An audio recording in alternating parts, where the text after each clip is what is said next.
Hello there. This is Elena in my channel Enough. Today I'm going to talk to you about the most disgusting propagandists in the world, Russian propagandists, like Solovyov, Simonyan, and some other. And I'm saying enough of propagandists. Basically, today and a few days ago as well, Russian propagandists started to understand that the war is not going well. That Russia is losing the war. And surprise, surprise, now we can see on the Russian propagandists' channels admission of poor state of Russian army. Look at this picture, and this is what Solovyov has to say about that. Ну вот посмотрите, ну, ребят, ну что это такое, а? Ну, видите, у одного наколенников нет, а второй взял, приспособил пустые бутылки. Пластиковые бутылки, вот из пластика себе вырезал. So, Russian soldiers from the army, which was considered to be the second army in the world, using as a knee pads plastic bottles, as you can clearly see in here. Like, he chopped off plastic bottles and created himself a knee pads. The other guy doesn't have any. And that poor state of Russian army now even visible on Russian TV. On the most disgusting lie in Russian TV, propagandist channel of Solovyov. Наколенники воюют, не воюют, и на полигоне готовятся в них. Вот так в Волгоградской области встретили героев, прибывших на побывку из зоны специальной военной операции. This is Volgograd region. This is where I'm from, originally. That's how they greeting their heroes who came from the so-called special military operation in Ukraine, from the war in Ukraine. And these people, which Solovyov is so proud that he visited some of them on the battlefield or something like that, which is, again, it's probably was somewhere far, far away from the battlefield as possible, but he is so pretend that he is such a military guy and he really want to be with the soldiers, but yet he's sitting in his mom's studio and insulting people and lying to people and so on. So even to Solovyov is obvious now that the Russian army is losing the war. And there's another propagandist which you probably know, who's kind of watching situation and war in Ukraine. This is Margarita Simonyan. She was a chief of Russia Today and personally responsible for many people in the world, hundreds of millions of people. Basically get Russian propaganda every day.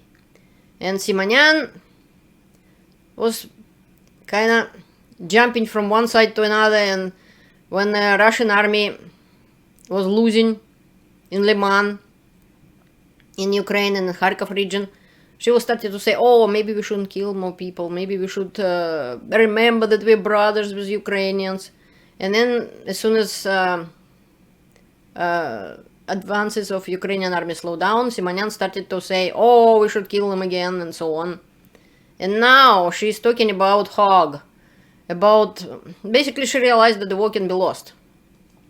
Так вот для них совершенно наплевать, что подумают там. И люди, которые боятся какой-то Гааги, послушайте, надо бояться проиграть, надо бояться опозориться, и надо бояться предать своих людей. So she's saying that we shouldn't worry about some Hague or whatever people in the world gonna think about us. We should be afraid to be humiliated and lose the war. Я хочу сказать, что если мы умудримся проиграть, Гаага, условная или конкретная, She's saying if we lose the war, we'll manage to lose the war, the Hague, real or hypothetical, ждет даже дворника, который брусчатку внутри за кремлевской стеной подметает. In Hague would be charged even a person who sweeps the cobblestones behind the Kremlin. So it's basically every janitor even gonna be responsible. Еще один район Киева останется без света или не останется, масштаб катастрофы, которой обернется наша страна, если мы умудримся это сделать, он, даже его представить себе мы не нельзя. можем проиграть. Поэтому Гааги боятся в лес не ходить. She rephrasing Russian famous saying, if you're afraid of the wolf, don't go to the forest. So she's saying, if you're afraid of Hague, you're not gonna go in the forest. You just shouldn't be afraid of Hague, because if we manage to lose, it's gonna be disaster, catastrophe for our country, and if this will happen. Which is, she's lying to people, lying to Russians, and saying that all of them gonna be equally responsible for the war. As much as the murderer Putin, who started this war, didn't ask anybody if anybody wants to go to the war. So it was his personal decision, and yet she is trying to scare Russian people that they all smudged on the face with the blood now, and they all gonna be responsible, no matter what. Никакой Гааги, если так случится, то... Ничего не будет. О чем и речь? Весь мир в труху. Solovyov is more optimistic. He's saying that, no, that's not gonna be Hague. It's just gonna be nuclear blast and the whole world will turn into ashes. Yeah. And it just blowing my mind away how much these people are lying. Like, remember 2020, 2021. The war in Ukraine was already going since 2014. But yet, Crimea was annexed. There was created so-called Donetsk, Lugansk republics, but yet there was no question about nuclear war. Nothing was happening much. In 2021, 25 civilians died, and on both sides, 25 civilians died in Ukraine because of the military actions of one side or another. 25 people. This is according to United Nations. And in some of my videos I provide the link to it, and people can see it. And now they're talking about the world will turn into ashes. Unbelievable. And in some of the programs they were discussing, Russian missiles can reach United Kingdom in like 9 minutes or something like that. And their missiles can reach us later. It doesn't matter. You die now or 9 minutes later or 20 minutes later. Because United Kingdom, as well as the NATO countries and United States and some other countries, they also have nuclear weapons. So why in the world it's that bad that it's supposed to be nuclear war? It's just plain stupid and unbelievable. So finally,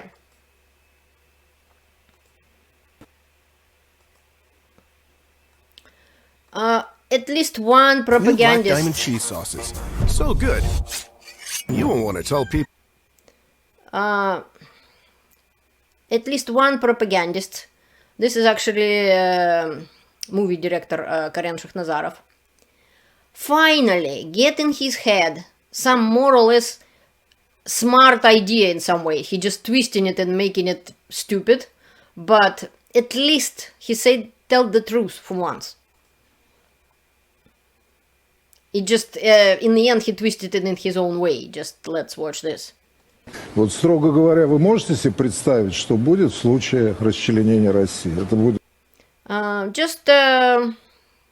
Can you imagine what's gonna happen in case if Russia fell apart in pieces? Война всех против всех. There would be a war, everybody against everybody. Это будет катастрофическое самоуничтожение нации. That would be catastrophical self-destruction of a nation.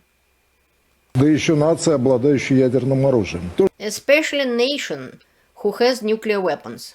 Что здравый смысл на Западе я уже не вижу, это очевидно.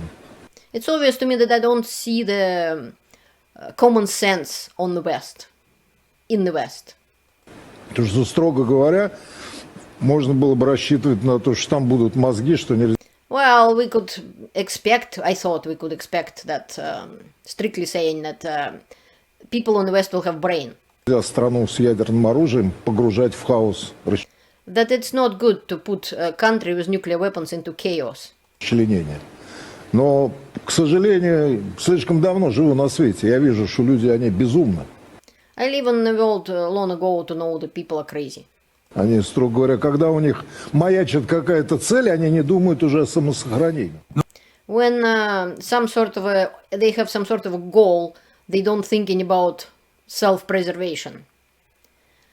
The smart thing he said in it is just one of the proofs that neither NATO nor West wanted destruction of Russia, and want it now even, because Russia is a nuclear country. And those nukes are spread out all around Russia. And Russia is the biggest country in the world. So Putin's propaganda said, oh, the West wanted to destruction of Russia. West wanted to destroy Russia. Why in the world West would want that? People in the Western countries, in NATO countries, the last thing they would want, it's not profitable to them in any way, that Russia fell apart and whole bunch of nuclear weapons fell into the hands some monkeys like Kadyrov or something like that, because it happened to be that in his piece of the country there are nuclear weapons. That is why, as a country, United States or any other country in the world definitely wouldn't want Russia to fall apart. It may happen anyway, but it's not the goal which West, for no reason whatsoever, would want it or want now. Like, why? People, you want to know how people in the West living? Okay, I'll show you. This is from one of our trips in Utah. This is Utah. Look how people in the West living. This is how Americans in Utah living. They building a new temple. They have horses. Вот так живут американцы штата Юта. Строят себе новый темпл для мормонов. У них вот такие великолепные дома.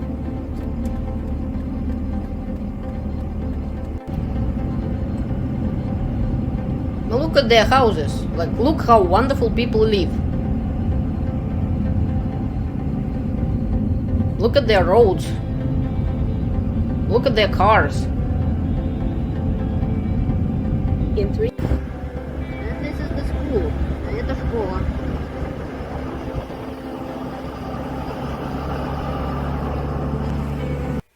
Anyway, people who living like that, they wouldn't possibly want nuclear war, or any war for that matter. Why would they? They busy with their life, they have a good life, they absolutely not stupid, or they wouldn't be able to live like this.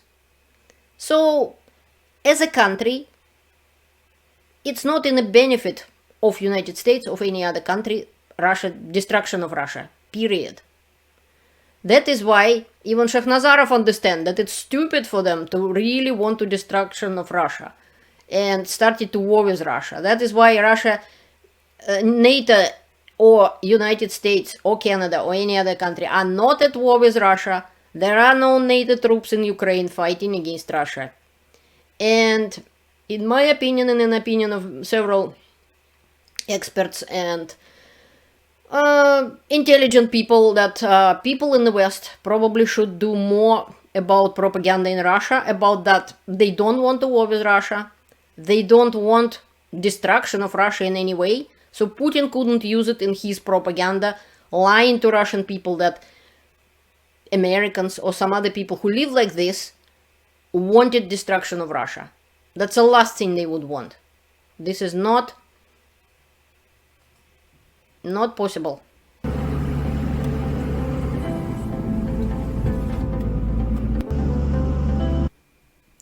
I'll tell you more. This is my channel, and I made a video about another Russia's attack on Ukraine. Missiles fell in Poland.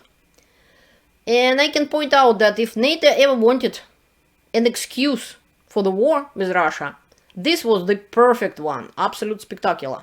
And this way I agree with Boyle the Fifth Column channel, which he made a whole video about that. And this would be the perfect example that if NATO ever wanted war with Russia, it would be either a few days ago, when it was 11 days ago, when the missiles fell in Poland, or they could done it in at the time when the United States already had nuclear weapons and Russia didn't, during the World War II, after the World War II, and then the end of the World War II.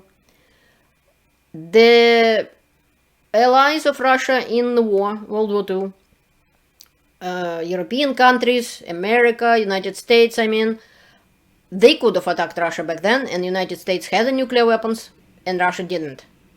Yet, did they attack Russia? No. When Soviet Union collapses, United States helped Russia. And I'll make another video about that just to disprove Russian lies about United States. So, if NATO ever wanted war with Russia, they would have done it several times. And the fact is, they didn't. They didn't want it, and they don't want it now. That is why they didn't use the excuse with Poland to start the war with Russia. And the propagandists are scared, and they know that they will be in Hague. They will be tried, all of them. Solovyov, Simonyan, her husband Keosayan, Shakhnazarov, and many other, Kiselyov, many other propagandists. They would be sitting on the same bench with Putin on the Nuremberg process, or in a court in Mariupol, I would say, would be well deserved with them. And that is why we need to disprove their lies and explain to Russian people that, and to many people in the world, like there are people in the foreign countries who believe in Russian propaganda, that neither NATO nor United States is a threat to Russia or ever was a threat. Russia attacked Ukraine in 2014, and only that's why many countries wanted to join NATO. That is why Finland and Sweden joined NATO. That is why Ukraine want to join NATO. They didn't want it before. So let's help Ukraine. Thank you for your attention. And have a great evening. In Canada anyways. And have a great day if you are in Europe. See you later.